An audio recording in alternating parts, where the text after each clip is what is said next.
হাসপাতাল পরিদর্শনের সর্বভারতীয় সভাপতি। সুন্দরবনের বিস্তীর্ণ এলাকা জুড়ে তপশিলি সম্প্রদায় মানুষের বাস। এই সম্প্রদায় এখনো অর্থনৈতিকভাবে অনেকটাই পিছিয়ে থাকার ফলে তারা বেজায় সমস্যায় পড়েন সেখানকার সাধারণ মানুষজন। তবে চিকিৎসা সংক্রান্ত বিষয়ে বর্তমান রাজ্য সরকারের আমলে সুন্দরবনের প্রতিটি ব্লকেই গ্রামীণ হাসপাতালগুলি উন্নতিকরণ হয়েছে, যার ফলে চিকিৎসার সুবিধা আগের থেকে অনেকটাই বেশি পাচ্ছেন সুন্দরবনের প্রত্যন্ত এলাকার সর্বশ্রেণীর মানুষ। নার্সদের সঙ্গে আমরা কথা বলেছি, এখানে রোগীদের সাথে কথা বলেছি এবং আমরা সেখানে দেখেছি যে এখানে এক্সরে মেশিন নেই, ফলে এখানে যাতে এক্সরে মেশিন হয় এবং এখানে রোগীদের অভিভাবক যারা থাকে তাদের এখানে থাকবার জন্যে ভালো শৌচালয় নেই, তাদের জন্যে প্রতীক্ষালয় নেই, ফলে সেগুলো যাতে দ্রুত এখানে হয় সে বিষয়ে আমরা নিশ্চিতভাবে সরকারের সঙ্গে আমরা আলোচনা রাখবো, সেখানে আমরা আমাদের দাবি রাখবো।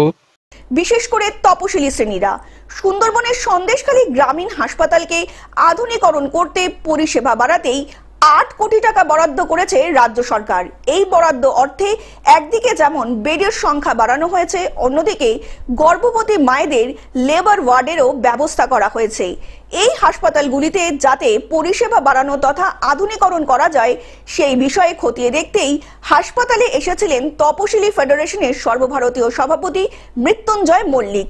এদিন তিনি হারোয়া গ্রামীণ হাসপাতালে গিয়ে সেখানকার মেডিকেল অফিসার ও নার্সদের সঙ্গে একটি বৈঠক করেন এবং তাদের সুবিধা অসুবিধার কথাগুলি শুনে তা নথিবদ্ধ করেন এবং তাদের আশ্বাস দেন যাতে দ্রুত বাকি সমস্যার সমাধান করা যায়।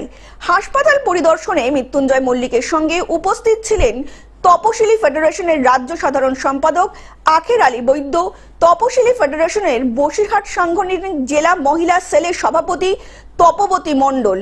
তপশিলি ফেডারেশনের সভাপতি মৃত্যুঞ্জয় মল্লিক বলেন, হারোয়ায় প্রায় 2.5 লক্ষ মানুষ বাস করেন। যেসব অসুবিধাগুলির মধ্যে রোগী এবং রোগীর পরিবারকে পড়তে হয় সেই সমস্ত অসুবিধাগুলি ঊর্ধ্বতন কর্তৃপক্ষকে জানানো হবে এবং খুব তাড়াতাড়ি যাতে হাসপাতালে বেডের সংখ্যা বাড়ানো যায় সেই চেষ্টাও করা হবে।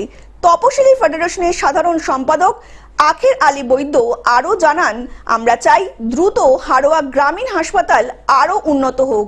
হারোয়া হাসপাতালের উন্নতি হলে প্রকৃত অর্থে সুন্দরবন ও দক্ষিণ 24 পরগনার বিস্তীর্ণ এলাকার সাধারণ মানুষের পাশাপাশি তপশিলি সম্প্রদায়ের মানুষেরও উন্নতি হবে। হসপিটালটা যাতে উন্নতি হোক এই কামনাই করে আমরা এসেছি আজকে। সিকিউরিটি, স্বাস্থ্য ব্যবস্থা উন্নতির জন্য আজকে আমরা হারোয়া হসপিটালে এসেছি। বসিরহাট থেকে শ্যাম বিশ্বাসের রিপোর্ট, গ্লোব নিউজ। এখন থেকে গ্লোব টিভি দেখুন আপনার স্মার্টফোনেও। গুগল প্লে স্টোর অথবা অ্যাপল স্টোর থেকে ডাউনলোড করুন গ্লোব টিভি লাইভ অ্যাপ। এছাড়াও জিও টিভি অ্যাপ থেকেও দেখুন গ্লোব টিভি লাইভ।